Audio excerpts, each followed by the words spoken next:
for one, am grateful, Mrs. Bush, that they are finally bringing civilization to this savage land. I could not agree with you more, my dear. My daddy settled this land, and I know he'll be looking down on us, pleased at how we help the natives. Yes, they've lost their land, but they've gained access to heaven.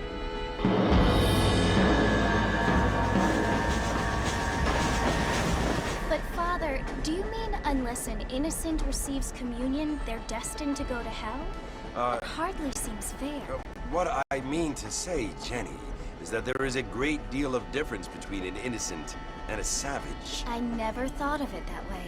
Yes, they lived like animals, but they're happier now.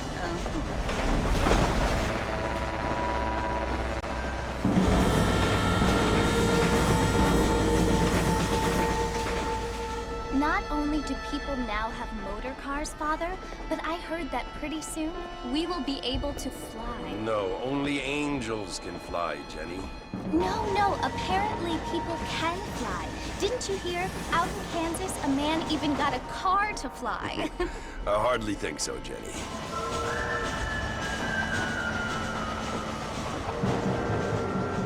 Apparently, Mr. Johns wants to run for governor, which is why he's so concerned with cleaning up the state. Nate Johns. Yes. His family is nothing but hillbilly trash that came here after the war. I don't want to be judgmental, but this state should not be ruled by such a disgusting family. A family without class. Apparently. The Johns family have made a lot of money, and he has a lot of friends in politics. Mrs. Bush, money isn't everything. There are many things that money cannot buy. It seems that money can buy voters, though.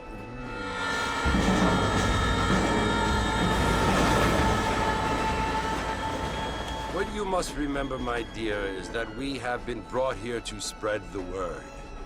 And the word and civilization, they are the same thing. They are the gifts. It is the opportunity we have, the chance to live among people who are decent and who do not kill each other. And who let you worship in peace. It's so confusing, Father. Sometimes I find it impossible to make the distinction between a loving act and a hateful one. I mean, they often seem to be the same thing. Yes, Jenny, it is confusing.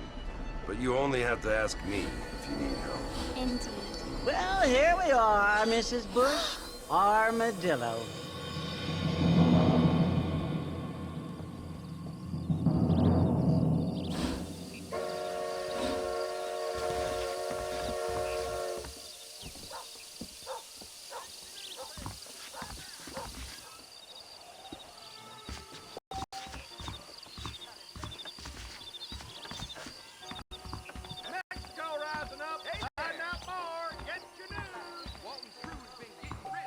How clumsy of me, sir.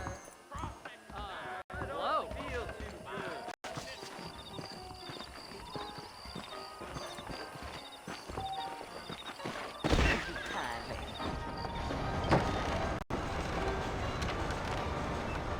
Marfin! Mr. Marfin, over here!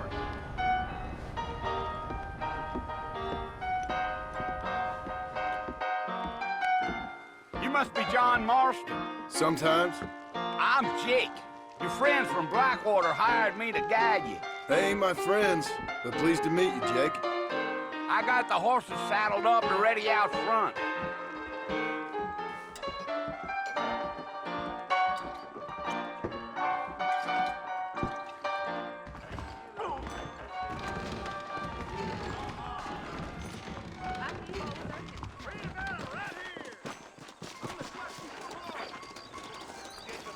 Fine evening to you. All righty, Mr. Marston, let's get. I ain't so sure about that. I'd steer clear of Pleasant's house. Easy on the spurs now. We don't need to draw undue attention.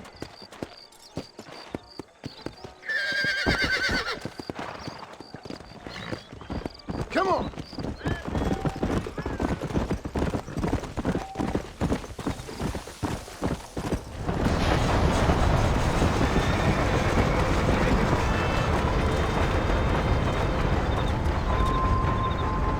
was Fort Mercy you want to visit?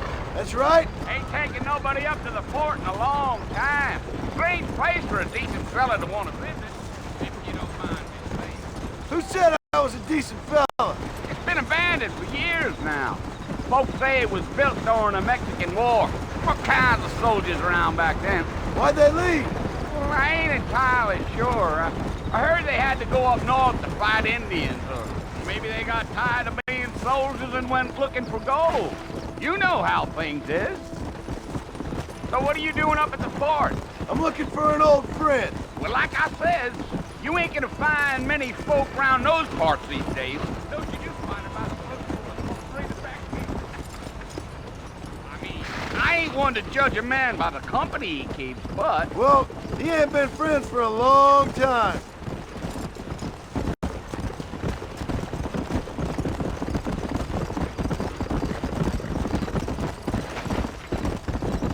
Are you planning on spending any time in Armadillo, Mr. Marston?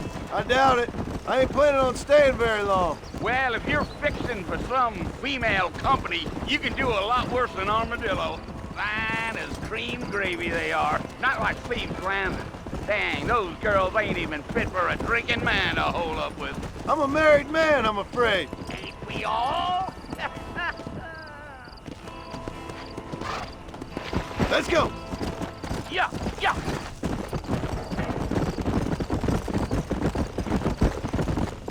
Yeah.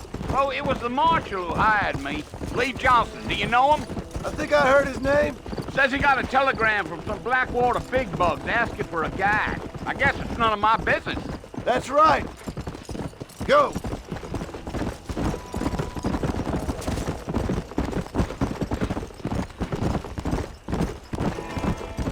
You ain't very talkative, are you? Nope. I'm just chewing the dog, mister. It's how I am. I don't mean nothing by it. Trust me. There's things you're better off not knowing. Giddy up. Come on.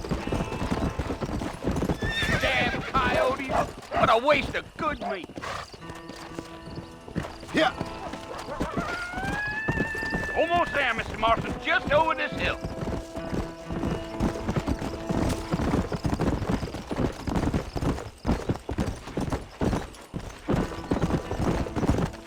Slow. Whoa there. Listen, mister. This here's what's left of Fort Mercy. Some gang rode in and took the place over. So I understand. This is where we part ways, friend. You have yourself a good time.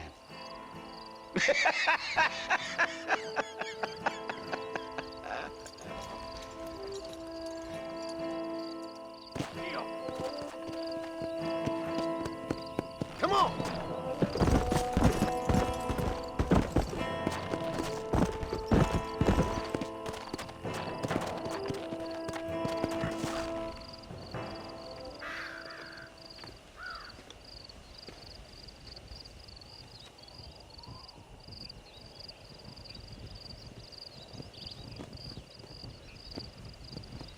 Bill! Bill, I've come for you! Bill Williamson! Come out here right now! Go away now, John. Don't make me kill you. Nobody needs to kill anyone, Bill. You must think I was born yesterday. You always did think I was an idiot. That ain't fair, Bill. You were as my brother. I've come to try to save you. Oh. Do I look like I need saving? Bill, please. They want to kill us all. I can help you. Well, you never tried to save me before. You only seemed to save yourself. Bill, I implore you think about this. You implore me? You implore me? You always were one for fancy words. Well, things are different now, John. Now I'm in charge! No more Dutch! And no more you. Implores. I implores you to go back and tell them to send someone just a little bit more impressive next time. Well? Oh. Poor John.